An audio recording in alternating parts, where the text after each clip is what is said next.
পুরুষ তুমি ছুতে চাইলে এমনিভাবে ছোবে।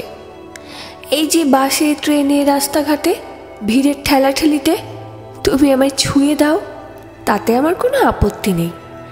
এমন তো কতবার হয়েছে, কতজন কতভাবে তাকিয়েছে, ছুঁয়েছে।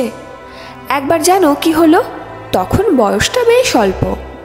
কলকাতায় লোকাল ট্রেনে চেপেছি, একটাই মাত্র স্টেশন মাঝে, কিন্তু একেবারে চাপাচাপি ভিড়। কোনো রকমের ট্রেনে পা রাখতেই ট্রেন ছেড়ে দিল। আমি ঝুলছি ট্রেনের বাইরে, কোনো রকমে একটা লোহার রড ধরে আছি, কিন্তু ঘাম ঘাম হাতে তাও পিছলে যাচ্ছে। হঠাৎ একটা পুরুষালী হাত কনুয়ের কাছটা ধরেই হ্যাঁচকা টানে ট্রেনের ভেতরের দিকে নিয়ে এলো আমাকে। আমি বললাম, প্লিজ ছাড়বেন না, আমি পড়ে যাব তাহলে। ছাড়ছি না, ভয় নেই। ভয় ছিল না আর। আরেকবার সেবার গায়ে জ্বর, মাথায় কি ঘুরছিল। চট করে হোস্টেল থেকে বাড়ি যেতে খুব ইচ্ছে হলো। ট্রেন নেই, কোনো ভালো বাস নেই। ঝরঝরে একটা বাস যা পেলাম উঠে পড়লাম। তিলার্ধ জায়গা নেই বাসে। আমি গায়ে জ্বর নিয়ে ঢুকছি দরজার কাছটায়। পিঠের ওপর হাত পড়ল একজন গ্রাম্য বৃদ্ধ। বললেন, বসবে মা? আমি দাঁড়াতে পারবো না, এই পাশটায় বসো কষ্ট করে। পাশে জায়গা ছিল না তেমন, আমার মাথা তোলারও ক্ষমতা ছিল না। রীতিমতো ওনার পায়ের ওপরে বসে পড়লাম। জানালার হাওয়া চোখে মুখে লাগলো। আহ, শান্তি! এরকম হয় কিন্তু, রাস্তাঘাটে কেউ কেউ হা করে তাকিয়ে দেখে, অস্বস্তি হয়, আমারও হয়, কিন্তু কখনো কখনো খুব ভালো লাগে। একবার যেমন কোথাও যাচ্ছিলাম, বই পড়তে পড়তে বাসের মধ্যে ঘুমিয়ে পড়েছি। শেষ স্টপেজে এসে কন্ডাক্টর ডেকে তুলল। চেয়ে দেখলাম একটা গণ্ড গ্রাম, আর একটি ছেলে আমার দিকে অবাক চোখে তাকিয়ে আছে। আমি পাত্তা না দিয়ে বাস থেকে নেমে পড়লাম। বিকেল হয়ে এসেছিল। কন্ডাক্টর বলল, এরপর বাস আবার 2 ঘন্টা পর। একা একা দাঁড়িয়ে আছি, ভাবছি কি করব। দেখি পেছনে ওই ছেলেটিও এসেছে।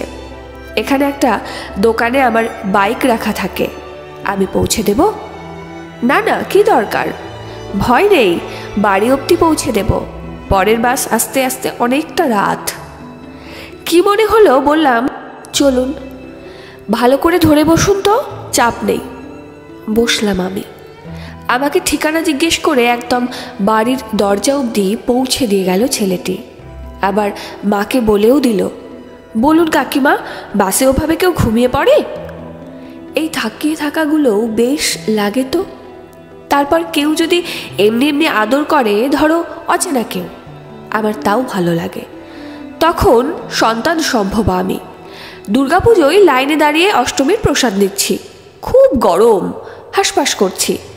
এক 40 এগিয়ে এলেন, একটা প্লাস্টিকের চেয়ারে আমাকে বসিয়ে ভোগ নিতে গেলেন। একটু পরে এসে ভোগের খিচুড়ি, পায়েসের প্লেট আমার হাতে দিলেন। যাবার সময় গালে আলতো ছুঁয়ে বললেন, এই অবস্থায় অত রোদে কেন দাঁড়ালে? মুখটা দেখো, মা দুর্গা যেন।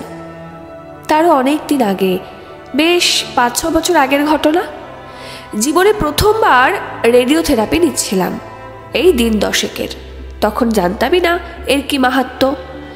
ব্যাঙ্গালোরে থাকি, বিদেশ বিভুঁয়ে বদনাম করার লোক পাওয়া যায়, পাশে থাকার লোক কম।